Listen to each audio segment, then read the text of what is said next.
Every day of our lives, we're on the verge of making those slight changes that would make all the difference. Mignon McLaughlin. My friends, those slight changes, that's you adding 10 to 15 minutes of time following these charts each and every day. We're here every day.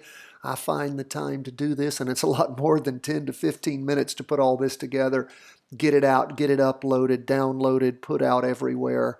So please, commit the time. I do this for free for you. It helps me. It makes me a much, much better trader and investor. That's my blessing from doing this, and I want you to learn how to do this so you can make the most of it for yourself, for your family, for those you care about. Let's jump into these charts. Oh, Patreon members, already put out for you the 20 weekly vertical crossovers on the S&P 500 for you to practice trade tomorrow. Now, check through that list. You will see 15 ups, 5 downs. And again, I worked hard to try to find you nice, clean crossovers. Most of them are extremely exciting to look at. Why? Because you see the price percent oscillator and the derivative oscillator switching over at the same time, which is what we want to see on nice, strong moves. So there were many of those. So check them out, backtrack them, find a couple to practice trade, and get on it. If you're interested in being a Patreon member, that's the kind of stuff you get. So let's jump into these charts. What do we see going on? Well, I see a lot of red in these charts. About the only thing I see up for the day is bonds, about 0.25%. But look at that red down candle in bonds.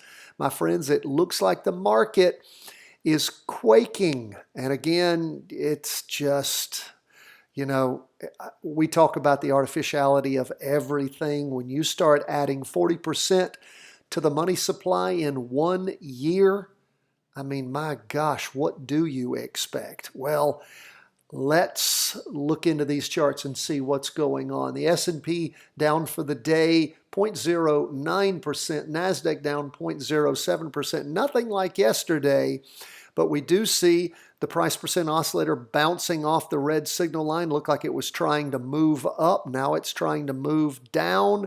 Derivative oscillator gaining downward momentum. Red spinning top. That's a slowdown in the up movement today.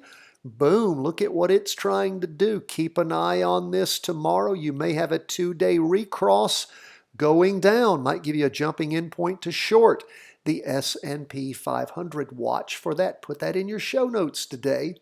Now, well, let's talk about that a little bit more. We want to see this derivative oscillator go red. That'd make us feel better about the quality of that down movement. But there's a big red down candle that's forming right now. Now let's look at the half day.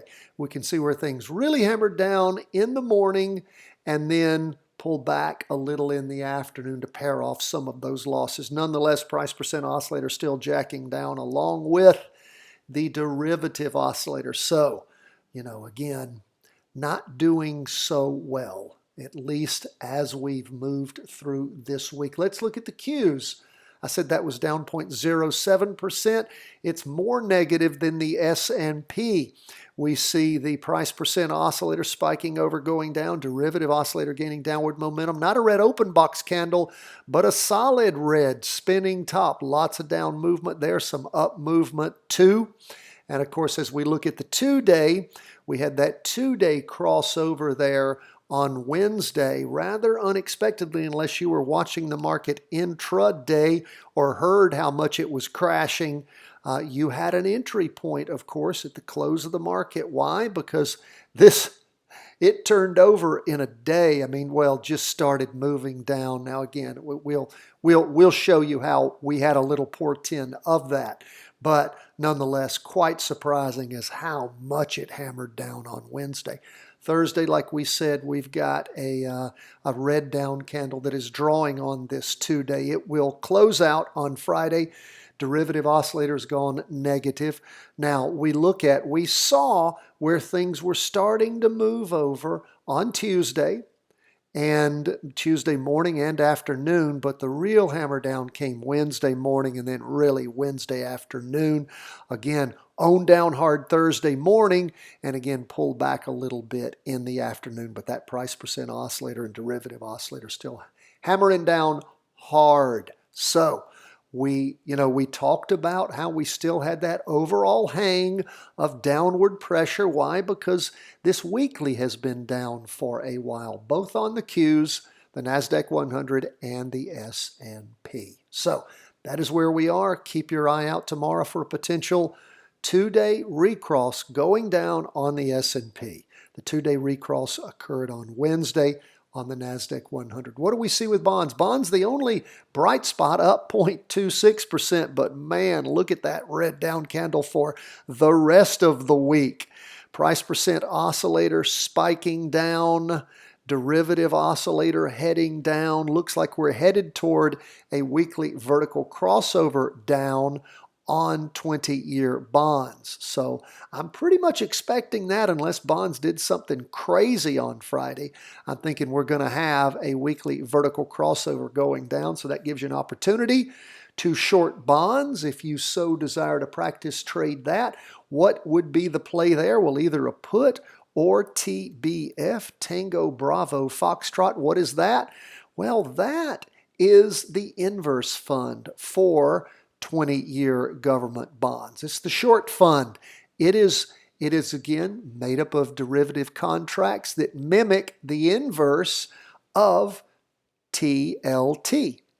And you can see the price is different, but it's set to mimic moves percentage-wise. Now, these things are revalued on a daily basis. They have high fees. It's something for you to practice trade just so you can get a little exposure as to what you can do when things are going down and crashing. We encourage you to consider practice trading those kind of things. Of course, if you are a Patreon supporter, you get in your initial package the three-part series about it, and it's entitled Options Made Simple, the Charting Wealth Way, and you learn what puts and calls are all about, and of course gives you everything you need to start practice trading those things, because of course you can always short TLT by buying puts in your practice trading account. So just something for you to consider. So keep that in mind, pay attention, might have the opportunity to enter into a either short on TBF or a put tomorrow in your practice trading account. We're careful to always say that. We're not a stock calling service. We're not a Bitcoin calling service. We're not a bond or gold calling service. We're an education firm. Let's look at the two-day chart on 20-year bonds. Again, we can see another red down candle forming. Price percent oscillator, derivative oscillator heading down. Half day, we can see things were down more in the morning and then had that recovery in the afternoon. So again, lots of downward pressure still on bonds, even though a little bit of an up day there toward the end, in the afternoon. What do we see on gold? Well, we go first to the weekly chart on gold. Now, gold in the last 2 weeks moving up. What do we see this week? It's turned into a solid red spinning top. Lots of indecision tending down. Price percent oscillator still positive but heading down. Derivative oscillator's already gone negative. If there's a big down day tomorrow, you could possibly have a crossover going down on the weekly, but don't know that that's going to happen. Have to be a big down day for gold. What do we see on the 2-day? Well, that's a big 2-day down candle. Price, let's see, have we had a crossover yet? Nope. Just barely above as far as the price percent oscillator goes. It hasn't crossed over yet. Still positive, but getting close.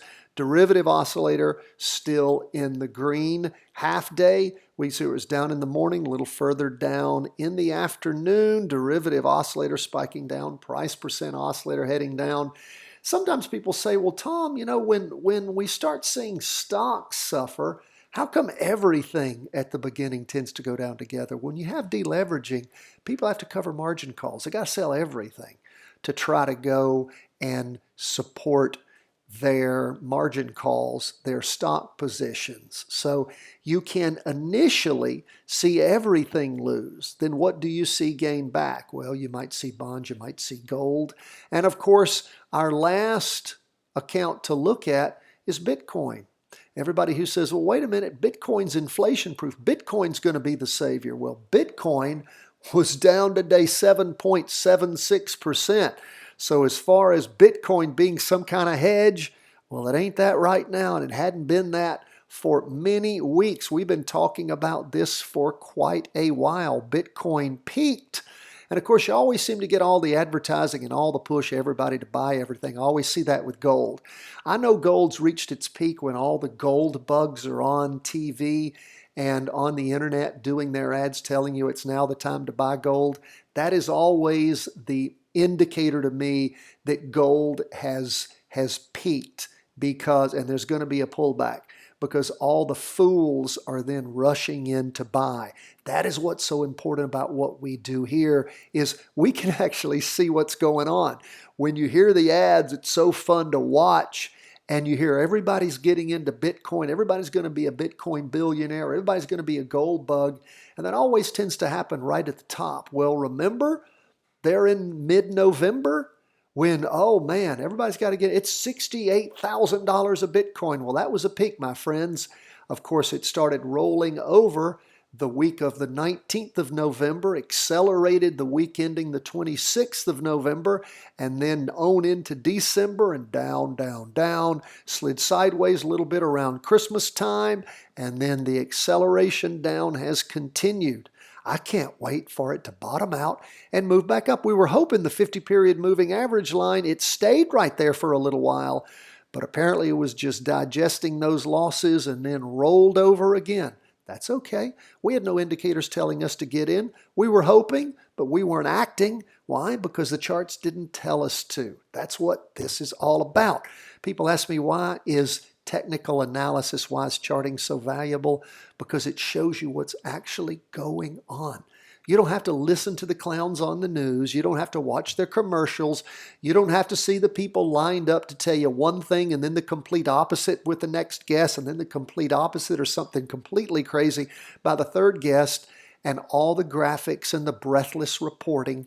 What is that all about? It's to keep you tuned in and to sell you products. Well, my friends, watch the price. Follow the charts 10 to 15 minutes a day. Bitcoin still heading down strongly on that 2-day, spiking over, going down, derivative oscillator gaining downward momentum, moving on down. Half day, boom, down 7.76% for the day. Not a time to be into cryptocurrencies. That's where we are, folks, as we end the day, go into Friday. Do pay attention to a potential weekly vertical crossover going down on 20-year bonds, and a 2-day recross going down on the S&P 500 SPY. God bless, my friends. All the best from the whole team at Charting Wealth World Headquarters.